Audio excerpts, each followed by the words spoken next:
السلام علیکم ورحمۃ اللہ وبرکاتہ۔ الحمد للہ وکفا وسلام علی عبادہ الذین اصطفیٰ، اما بعد۔ اعوذ باللہ من الشیطان الرجیم، بسم اللہ الرحمن الرحیم۔ ما کان محمد ابا احد من رجالکم ولکن رسول اللہ وخاتم النبیین۔ وقال تعالی فلا وربک لا یؤمنون حتی یحکموک فیما شجر بینہم ثم لا یجدوا فی انفسہم حرجا مما قضیت ویسلموا تسلیما۔ رب اشرح لی صدری ویسر لی امری واحلل عقدۃ من لسانی یفقہوا قولی۔ قابل احترام ساتھیو، دوستو، کلمہ طیبہ کا دوسرا جز محمد الرسول اللہ، یعنی محمد صلی اللہ علیہ وسلم اللہ کے رسول ہیں۔ ایک کلمہ پڑھنے کے بعد، اس کے اقرار کے بعد کچھ ذمہ داریاں پڑھنے والے پر عائد ہوتی ہیں، جن کے تعلق سے کل 4 باتیں آپ کے سامنے آئیں۔ نمبر 1، اللہ کے نبی صلی اللہ علیہ وسلم کی سیرت کو جاننا۔ نمبر 2، اللہ کے نبی صلی اللہ علیہ وسلم سے محبت کرنا۔ نمبر 3، اللہ کے رسول صلی اللہ علیہ وسلم نے جن باتوں کی خبر دی ہے، چاہے وہ ماضی سے متعلق ہو یا مستقبل سے متعلق ہو، اس کو من وعن ماننا اور اس کو تسلیم کرنا۔ اسی طرح سے چوتھی بات جو آئی تھی وہ یہ کہ اللہ کے رسول صلی اللہ علیہ وسلم کی اطاعت کرنا۔ 4 باتیں ہو گئی۔ 5ویں چیز یہ ہے، جب ہم کہتے ہیں محمد الرسول اللہ، کہ محمد صلی اللہ علیہ وسلم اللہ کے رسول ہیں، اللہ کے پیغامبر ہیں، تو 5ویں ذمہ داری ہمارے اوپر یہ عائد ہوتی ہے کہ ہم اللہ رب العالمین کی عبادت اللہ کے نبی جناب محمد مصطفیٰ صلی اللہ علیہ وسلم کے طریقے پر کریں۔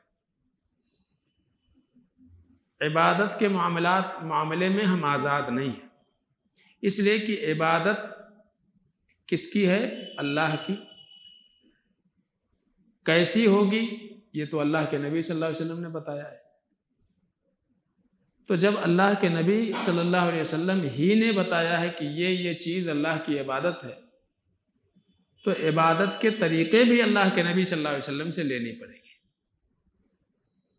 اپنے اعتبار سے نہ تو ہم کوئی عبادت، کسی کام کو عبادت قرار دے سکتے ہیں، اور نہ ہی آپ صلی اللہ علیہ وسلم کے طریقے سے ہٹ کر کے اللہ کی عبادت کر سکتے ہیں۔ دونوں چیزیں ہیں۔ کوئی بھی اٹھے کسی بھی کام کو عبادت سمجھ لے، ایسا نہیں ہے۔ عبادت وہی جو اللہ کے نبی صلی اللہ علیہ وسلم نے بتایا ہے، اور عبادت اسی طریقے پر قابل قبول ہوگا جس طریقے پر اللہ کے نبی صلی اللہ علیہ وسلم نے عبادت کرنے کی تعلیم دی ہے۔ اللہ رب العالمین وہی عبادت قبول کرتا ہے جو محمد رسول اللہ صلی اللہ علیہ وسلم کے سنت کے مطابق ہو، آپ کے طریقے پر ہو۔ اللہ کے رسول صلی اللہ علیہ وسلم کے طریقے کو چھوڑ کر کے، آپ کے طریقے عبادت کو چھوڑ کر کے کوئی اور طریقہ اگر اختیار کرتا ہے تو وہ قابل قبول نہیں ہے۔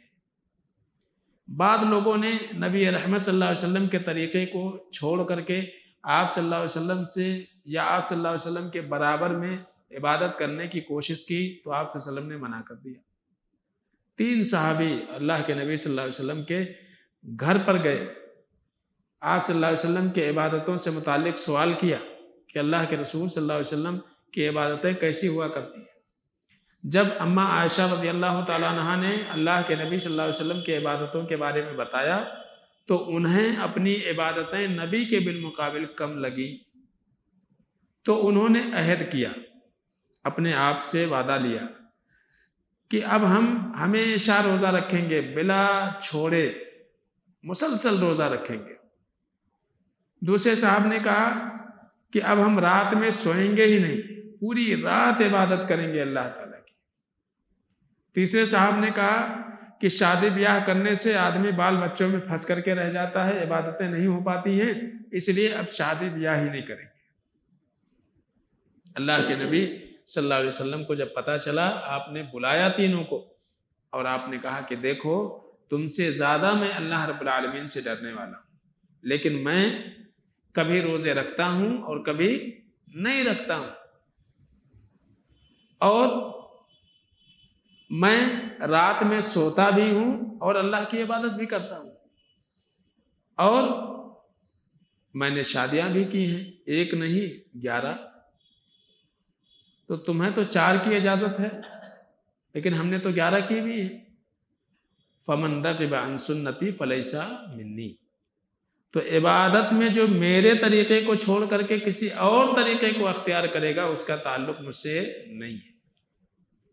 تو ان لوگوں نے جو کرنا چاہا وہ عمل غلط نہیں تھا، بھائی روزہ رکھنا کوئی غلط عمل نہیں ہے، رات بھر عبادت کرنا یہ بھی غلط عمل نہیں ہے، شادی یہ انسان کی جنسی خواہشات کی تکمیل کا ذریعہ ہے، اگر کوئی اپنے نفس پر کنٹرول رکھ سکتا ہے، گناہوں کی طرف نہیں جاتا ہے، تو اس کے لیے ضروری نہیں ہے کہ وہ نکاح کرے۔ لیکن چونکہ نبی رحمت صلی اللہ علیہ وسلم کے طریقے سے ہٹ کر کے یہ معاملہ ہے، اس لیے آدمی گنہگار ہے، تو آپ صلی اللہ علیہ وسلم نے منع کر دیا، کہا کہ نہیں کر سکتے۔ اسی طرح سے رسول اللہ صلی اللہ علیہ وسلم نے ارشاد فرمایا من عمل عملا، کسی نے کوئی کام کیا لیس علیہ امرنا، لیکن اس کام پر ہمارا حکم موجود نہیں ہے، یعنی ہم نے اس کے کرنے کا حکم نہیں دیا، تو فہو رد، تو وہ عمل اللہ کی بارگاہ میں مردود قرار پائے گی، قبول نہیں ہوگی۔ تو پتہ یہ چلا کہ محمد رسول اللہ صلی اللہ علیہ وسلم کے طریقے کو چھوڑ کر کے کوئی اور طریقے عبادت اختیار کرنا یہ درست نہیں ہے، اگر ہم واقعی محمد رسول اللہ کا کلمہ پڑھتے ہیں۔ اسی طرح سے عبداللہ بن مسعود رضی اللہ تعالیٰ عنہ کہتے ہیں کہ لا ينفع قول من غیر عمل، صرف اقرار یہ فائدہ نہیں دے گا۔ اگر آدمی صرف زبان سے اقرار کرتا ہے، صرف قول کا غازی ہے، گفتار کا غازی ہے، خالی بولتا ہے کرتا نہیں ہے، تو کوئی فائدہ نہیں ہے۔ تو خالی بولیں آپ کریں نا، کوئی فائدے کا نہیں ہے۔ ولا ينفع قول ولا عمل من غیر نیت، اور آپ بولو یا کوئی کام کرو نیت درست نہیں ہے تب بھی کوئی فائدہ نہیں ہے۔ اگر آپ کا عقیدہ صحیح نہیں ہے تو آپ کچھ بھی بولو کچھ بھی کرو کوئی فائدے کی نہیں۔ اور ولا ينفع قول ولا عمل ولا نیت من غیر موافقت السنہ، عبداللہ بن مسعود رضی اللہ تعالیٰ عنہ کہتے ہیں کوئی بھی قول، کوئی بھی بات، کوئی بھی عمل اور کوئی بھی عقیدہ اگر وہ محمد رسول اللہ صلی اللہ علیہ وسلم کے طریقے کے مطابق نہیں ہے تو کوئی فائدے کی نہیں۔ تو ہم اپنی جانب سے نہ کوئی عقیدہ اختیار کر سکتے ہیں نہ کوئی عبادت کر سکتے ہیں۔ تو جب ہم کہتے ہیں صلی اللہ علیہ محمد رسول اللہ، تو اس کا معنی یہ ہے کہ ہمیں اب پوری زندگی اللہ کو راضی کرنے کے لیے جو عبادت کرنی ہے وہی عبادت کرنی ہے جو اللہ کے نبی صلی اللہ علیہ وسلم سے ثابت ہے، اور ویسا ہی کرنی ہے، اتنا ہی تعداد میں کرنی ہے، اسی کیفیت پہ کرنی ہے، اسی دن کرنی ہے جس دن اللہ کے نبی صلی اللہ علیہ وسلم نے کرنے کا حکم دیا یا آپ صلی اللہ علیہ وسلم سے ثابت ہے۔ اپنی طرف سے نہ دن تبدیل کر سکتے ہیں، نہ تعداد تبدیل کر سکتے ہیں، نہ ہی کیفیت میں اس کے تبدیلی کر سکتے ہیں۔ جیسا ہے رکوع جیسا آپ نے بتایا رکوع ویسا ہی کرنا ہے، سجدہ جیسے آپ نے بتایا سجدہ ویسے ہی کرنا ہے، جنازہ جیسے آپ نے پڑھنے کا طریقہ بتایا ویسے ہی پڑھنا ہے، عیدین کی نماز جیسی بتائی ویسی کرنی ہے، حج اور عمرہ کے جو ارکان ہیں جیسا آپ نے کیا ہے ویسا ہی کرنی ہے۔ اپنی طرف سے کوئی آدمی کسی ارکان میں نہ تو اضافہ کر سکتا ہے نہ تو کم کر سکتا ہے۔ اسی طرح سے چھٹی چیز یہ ہے کہ اللہ کے نبی صلی اللہ علیہ وسلم کے افضلیت کو تسلیم کرنا۔ افضلیت کا معنی یہ ہے کہ اللہ کے رسول صلی اللہ علیہ وسلم تمام انبیاء سے افضل ہیں، برتر ہیں، تمام، لیکن افضلیت کا معنی یہ نہیں ہے کہ دیگر جو انبیاء ہیں وہ حقیر ہیں، نہیں، وہ بھی اپنے مقام پر باعزت ہیں۔ نبوت کے اعتبار سے سارے انبیاء برابر ہیں، نبوت اور رسالت کے اعتبار سے، نبی ہونے کے اعتبار سے جو مقام حضرت آدم علیہ السلام کا ہے وہی مقام محمد رسول اللہ صلی اللہ علیہ وسلم کا ہے۔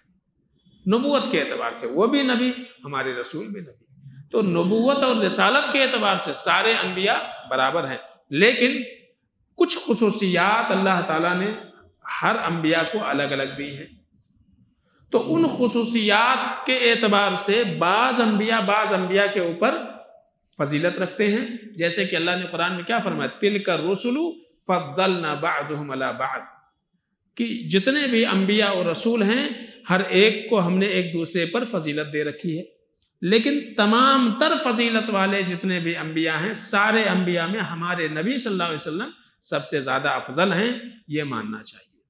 اللہ کے نبی صلی اللہ علیہ وسلم فرماتے ہیں انا سید ولد آدم یوم القیامہ ولا فخرا، میں قیامت کے دن آدم کی اولاد کا سردار رہوں گا، لیکن مجھے اس پر کوئی فخر نہیں ہے، گھمنڈ نہیں ہے۔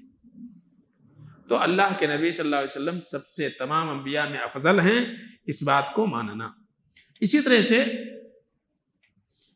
محمد رسول اللہ جب ہم کہتے ہیں تو اس میں یہ بھی شامل ہے کہ اللہ کے رسول صلی اللہ علیہ وسلم آخری نبی ہیں، یہ بات بھی اس میں شامل ہے۔ اگر کوئی اللہ کے نبی سے محبت کرتا ہے، آپ کے طریقے سے محبت کرتا ہے، لیکن آپ صلی اللہ علیہ وسلم کے ختم نبوت پر اس کا یقین نہیں ہے تو وہ بھی مومن نہیں ہو سکتا ہے، کیونکہ آخری نبی ماننا ہے، آپ صلی اللہ علیہ وسلم پر نبوت کا خاتمہ ماننا ہے کہ اب آپ صلی اللہ علیہ وسلم کے بعد کوئی دوسرا نبی نہیں آئے گا۔ آج کئی سارے لوگ جو ہے یا مختلف گروہ، مختلف طبقات اور مختلف فرقے وجود میں آ رہے ہیں جو اس بات کے دعوے دارانہ ہیں کہ ابھی نبوت کا سلسلہ ختم نہیں ہوا، کوئی غلام محمد قادیانی کو مان رہا ہے، کوئی کسی اور کو مان رہا ہے، تو ہر دن ایک نئے فتنے جو ہے جنم لے رہے ہیں۔ ایسے وقت میں ایک مومن کے لیے ضروری ہے کہ جب وہ محمد رسول اللہ کہتا ہے تو اس میں یہ بھی شامل ہے کہ ہم اللہ کے نبی صلی اللہ علیہ وسلم کو نہ صرف رسول مانتے ہیں بلکہ آخری رسول مانتے ہیں، جیسے کہ حضرت آدم علیہ السلام کو کیا مانتے ہیں، پہلا نبی، ویسے ہی اللہ کے نبی صلی اللہ علیہ وسلم کیا ہیں، آخری نبی، تو یہ بھی ماننا ہے۔ اللہ کے نبی صلی اللہ علیہ وسلم فرماتے ہیں لا نبی بعدی، میرے بعد کوئی نبی نہیں ہوگا، یعنی جو بھی نبوت کا دعویٰ کرے گا محمد رسول اللہ صلی اللہ علیہ وسلم کے بعد اس کی نبوت سچی نہیں ہوگی، وہ جھوٹا ہوگا، کیونکہ آپ صلی اللہ علیہ وسلم نے پہلے بتا دیا۔ اسی طرح سے 8ویں بات یہ ہے کہ اللہ کے رسول صلی اللہ علیہ وسلم جس بات کی تعلیم دیں، جو کچھ کرنے کو کہیں، اس کو دل سے ماننا، دل سے ماننا اس کو، ایسا نہیں ہے کہ کر لیے لیکن بے دلی کے ساتھ۔ کسی نے کہا کہ بھیا ذرا وہ ایک گلاس پانی لا لو، گئے لائے پلائے، لیکن دل میں جو ہے اس عمل کے کرنے سے دل میں خوشی نہیں ہوئی انسان کو، یعنی دل نہیں چاہ رہا ہے میں کہے کو لاؤں، لیکن پھر بھی گئے اور لا لیے۔ تو یہ جو چیزیں ہیں یہ بھی نبی کے ساتھ نہیں ہونا، جو بھی آپ نے حکم دیا ہے اس کو راضی بخوشی ماننا، یعنی اطاعت کے اندر کیا ہو، مکمل رضا ہو۔ جب آپ اطاعت کریں تو اس میں مکمل رضا ہونی چاہیے، مکمل خوشی ہونی چاہیے، دل سے آپ جو ہے اللہ کے نبی صلی اللہ علیہ وسلم کے فرامین کو تسلیم کریں۔ فلا وربک لا یؤمنون، اللہ فرماتے ہیں اللہ کی قسم لا یؤمنون، مومن نہیں ہو سکتے ہیں، حتی یحکموک فیما شجر بینہم، یہاں تک کہ لوگ اپنے تمام معاملات میں آپ ہی کو فیصل نہ مان لیں، یعنی سارے معاملے، کوئی بھی معاملہ پھنستا ہے اللہ کے نبی صلی اللہ علیہ وسلم کو دیکھو، آپ نے کیا اس معاملے میں آپ کی کیا رہنمائی ہے وہ دیکھو، تلاش کرو۔ ثم لا یجدوا فی انفسہم حرجا مما قضیت، پھر اے نبی جب آپ کی کوئی بات لوگوں کو معلوم ہو جائے تو دلوں میں کوئی تنگی محسوس نہ کریں، ارے یہ اچھا فیصلہ نہیں ہے. ایسا اگر مان بھی رہے ہیں اس کو لیکن دل میں اگر اچھا فیصلہ نہیں ہے تب بھی ایمان میں کیا ہے؟ کھوٹ ہے. وَيُسَلِّمُ تسلیما، اور یہ کہا گیا کہ مکمل طور سے جو ہے اپنے آپ کو ان کے سپرد کر دینا، یعنی جس کو کہا جاتا ہے سرے تسلیم خم کر دینا، مکمل طور سے آدمی اس کو قبول کر لے. یہ ہو گئی. نویں چیز یہ ہے کہ اللہ کے نبی صلی اللہ علیہ وسلم کو ہی تمام معاملات میں آئیڈیل اور نمونہ ماننا. سمجھ؟ ہمیں زندگی کے کسی بھی شعبے میں کسی اور کی تہذیب، کسی اور کی کلچر اپنانے کی ضرورت نہیں.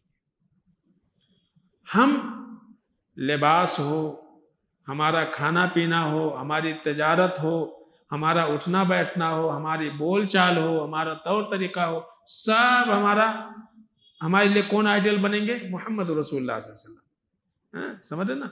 بال بھی ہم کسی ایکٹر کے جیسا نہیں رکھیں گے، کسی کھلاڑی کو دیکھ کر کے نہیں رکھیں گے. کپڑے بھی کسی ایکٹر اور کھلاڑی کو دیکھ کر کے نہیں پہنیں گے. تو ہم رسول اللہ صلی اللہ علیہ وسلم کو چھوڑ کر کے کسی اور شخص کو اگر اپنا آئیڈیل اور نمونہ مانتے ہیں، اس جیسا طرز زندگی اختیار کرتے ہیں، تو اللہ کے رسول صلی اللہ علیہ وسلم نے فرمایا من تشبہ بقوم فہو منہم، جو جس کی مشابہت اختیار کرے گا کل قیامت کے دن اللہ تعالیٰ اس کا حشر و نشر اسی کے ساتھ کرے گا. تو آئیڈیل اللہ کے نبی صلی اللہ علیہ وسلم کو بنائیں تو حشر و نشر کس کے ساتھ ہوگا؟ محمد رسول اللہ صلی اللہ علیہ وسلم کے ساتھ ہوگا. لقد کان لکم فی رسول اللہ اسوۃ حسنہ، تمہارے لیے محمد رسول اللہ صلی اللہ علیہ وسلم کا طریقہ کیا ہے؟ آئیڈیل ہے. اسی طرح سے یہ ہو گئی 9 باتیں اللہ کے نبی صلی اللہ علیہ وسلم کے تعلق سے. چند باتیں اور جو ہے جس کا تعلق عقیدے ہی سے ہے وہ بھی ہمارے ذہن میں رہنا چاہیے. ایک یہ ہے کہ اللہ کے نبی صلی اللہ علیہ وسلم، جب ہم کہتے ہیں صلی اللہ علیہ وسلم تو ہم نے کیا مانا؟ آخری نبی اللہ کے نبی علیہ وسلم، ٹھیک ہے نا؟ یہ صلی اللہ علیہ وسلم پڑھنے کے بعد ہماری ذمہ داری ہے. اسی طرح سے یہ بھی ماننا کہ محمد صلی اللہ علیہ وسلم اللہ کی پہلی مخلوق نہیں ہے. آج ایک طبقہ یہ دعویٰ کر رہا ہے کہ اللہ تعالیٰ نے سب سے پہلے جو ہے محمد صلی اللہ علیہ وسلم کے نور کو پیدا کیا. سب سے پہلے محمد صلی اللہ علیہ وسلم کے نور کو پیدا کیا. یعنی حضرت آدم علیہ السلام کو جب اللہ نے جنت میں رکھا، ان سے غلطی ہوئی تو انہوں نے جو ہے عرش کے اوپر لا الہ الا اللہ محمد رسول اللہ لکھا دیکھا، وہی پڑھ لیا تو اللہ نے توبہ قبول کر لی. سمجھے نا؟ محمد صلی اللہ علیہ وسلم کے واسطے وسیلے سے انہوں نے دعا مانگی، اس لیے اللہ تعالیٰ نے حضرت آدم علیہ السلام کی خطا کو معاف کر دیا. تو ہمارے رسول حضرت آدم علیہ السلام سے بھی پہلے تھے. سمجھے نا؟ تو یہ قرآن کے خلاف ہے. دوسرے اللہ کے نبی علیہ وسلم کے احادیث کے بھی خلاف ہے کہ اللہ کے رسول صلی اللہ علیہ وسلم کہتے ہیں کہ سب سے پہلے نبی، پہلے اللہ، اس کے بعد ہمارے نبی اور پھر تمام مخلوق. ایسا بولتے ہیں لیکن یہ بات صحیح نہیں ہے. اس لیے صحیح نہیں ہے کیونکہ سب سے پہلے اللہ تعالیٰ نے کس چیز کو پیدا کیا؟ کس چیز کو سب سے پہلے اللہ نے پیدا کیا؟ اللہ کی پہلی مخلوق قلم. کیا ہے؟ قلم. سب سے پہلے اللہ نے قلم کو پیدا کیا. سمجھ رہے نا؟ ان اول ما خلق اللہ القلم. سب سے پہلے اللہ تعالیٰ نے قلم کو پیدا کیا. تو پہلی مخلوق نبی صلی اللہ علیہ وسلم نہیں ہے، نہ ہی آدم علیہ السلام. پہلی مخلوق اللہ کی کیا ہے؟ قلم ہے. قلم کو پیدا کیا. فقال له، پھر قلم سے اللہ نے کہا اکتب، لکھ. پیدا کیا تو اب تم کو ایک کام دیا، کیا ہے؟ مت رکھو بیٹا، مت رکھو، ابھی گر جائے گا. تو کیا ہے؟ اکتب، لکھو. قال ربی، قلم نے کہا اے میرے رب، ماذا اکتب، میں کیا لکھوں؟ قال اکتب مقادیر کل شیء حتی تقوم الساعہ، ابھی اسی وقت سے لے کر کے اور قیامت کے صبح تک جو کچھ ہونے والا ہے سب کچھ لکھ، یعنی پوری تقدیر اسی وقت اللہ کو کیا پیدا کرنا ہے، دنیا کیسے چلانی ہے، کیا ہے کیا نہیں ہے، پورا اللہ تعالیٰ نے اسی وقت لکھا لیا۔ تو یہ کہنا کہ سب سے پہلے مخلوق اللہ کے نبی صلی اللہ علیہ وسلم ہیں، یہ بالکل صحیح نہیں ہے۔ بشریت میں سب سے پہلے اللہ تعالیٰ نے کس کو پیدا کیا؟ آدم علیہ السلام، سمجھ نا؟ جب انسانوں کی تخلیق کا سلسلہ شروع ہوا تو سب سے پہلے اللہ نے آدم علیہ السلام کو پیدا کیا، وہاں سے انسانی سلسلہ شروع ہوا۔ تو اللہ کے نبی صلی اللہ علیہ وسلم جو ہے وہ تو بعد میں آئے، سمجھ نا؟ تو اب یا تو نبی کو پہلا نبی مانو اور یا تو آدم علیہ السلام کو پہلا نبی مانو۔ اب اللہ کے نبی علیہ وسلم کو اگر بشر مانتے ہیں تو سب سے پہلے بشر کی ابتدا تو آدم علیہ السلام سے ہوئی، تو یہ کہنا کہ ہمارے نبی پہلے ہیں عقلی اعتبار سے بھی غلط ہے۔ یہ معروف ہے کہ اللہ تعالیٰ نے سب سے پہلے کس کو پیدا کیا؟ آدم علیہ السلام کو پیدا کیا، انسانوں میں آدم کو پیدا کیا۔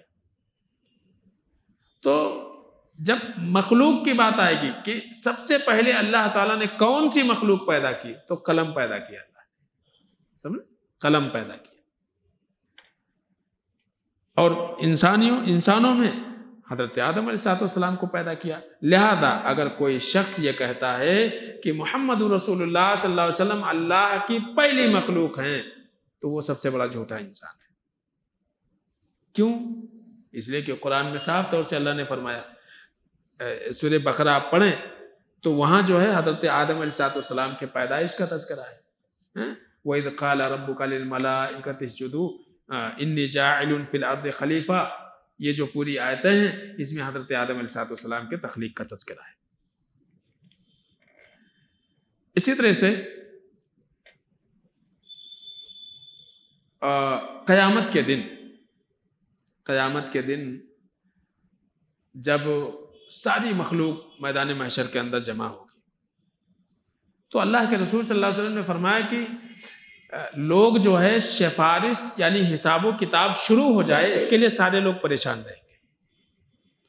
تو لوگ سوچیں گے کہ کم سے کم حساب کتاب شروع ہو جائے تو تھوڑا سا جی کو تسلی ہو جائے کہ بھیا ٹھیک ہے آج نہیں تو کل ہماری باری آئے گی، سمجھے؟ یعنی آپ لائن میں لگے بھی ہیں، ابھی دکان نہیں کھلے ہوئے لیکن لائن میں لگے ہوئے، بہت لمبا راشن کی دکان ہے، لائن میں لگے ہوئے ہیں، تو جب تک دکان کھلتی نہیں ٹینشن میں رہتا ہے۔ ایک بار کھل گئی تو سوچتا ٹھیک ہے ایک ایک تو کم ہوتے جائیں گے کم سے کم۔ تو میدان محشر میں جو تکلیف ہوگی اس تکلیف کی شدت سے بچنے کے لیے لوگ جو ہے پریشان رہیں گے۔ تو سب سے پہلے لوگ جائیں گے حضرت آدم علیہ السلام کے پاس،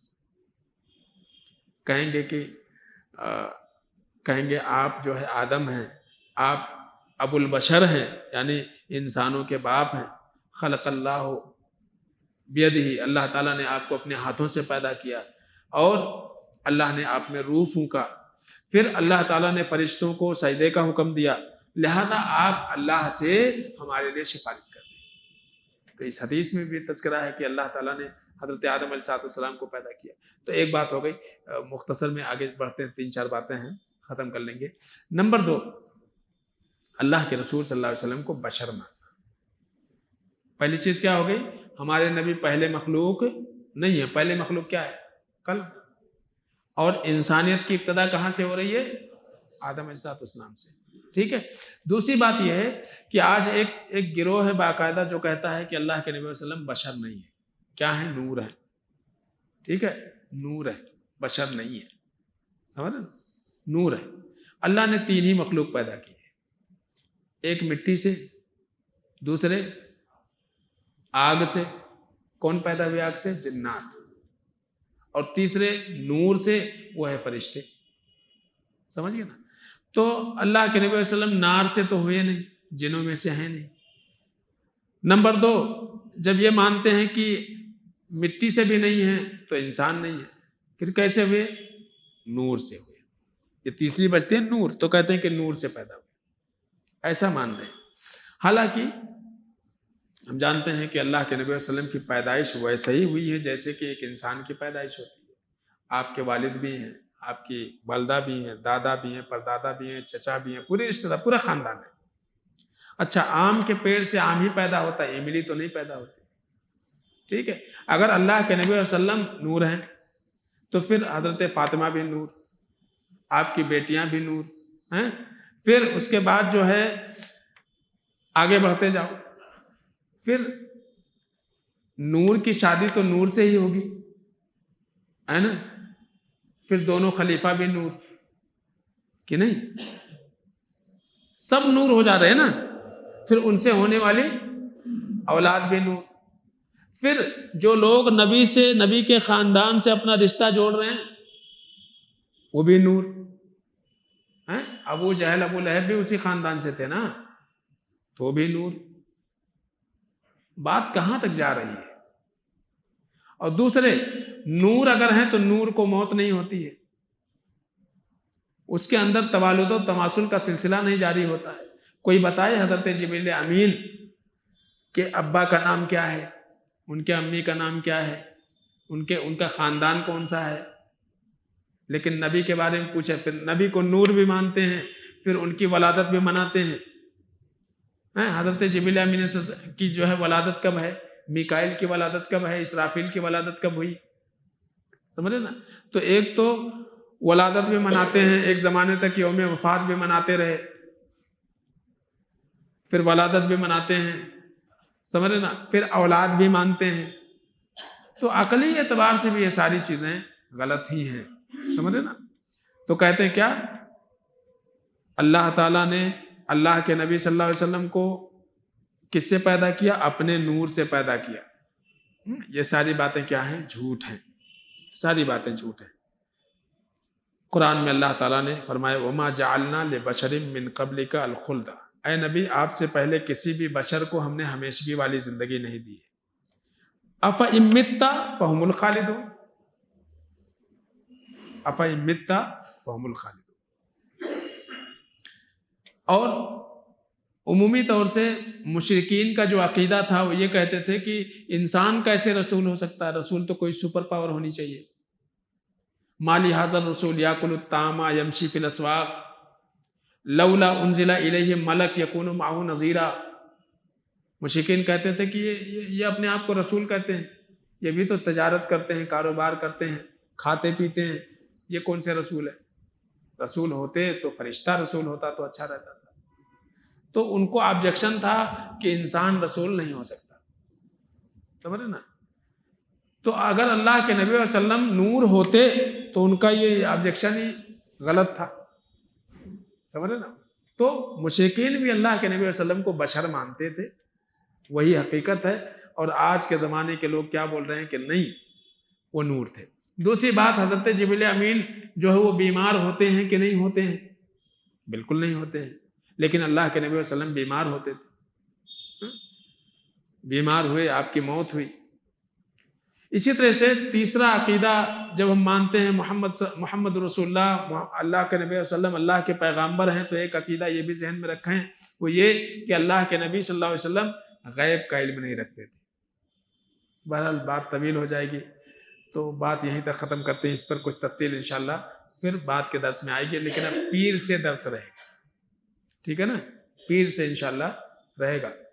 بیٹھیں گے مطلب کہ گیپ کر دیں ایک ہفتہ، رہیں گے نا انشاءاللہ، ٹھیک ہے. چلیے، تو پھر پیر سے انشاءاللہ رہے گا.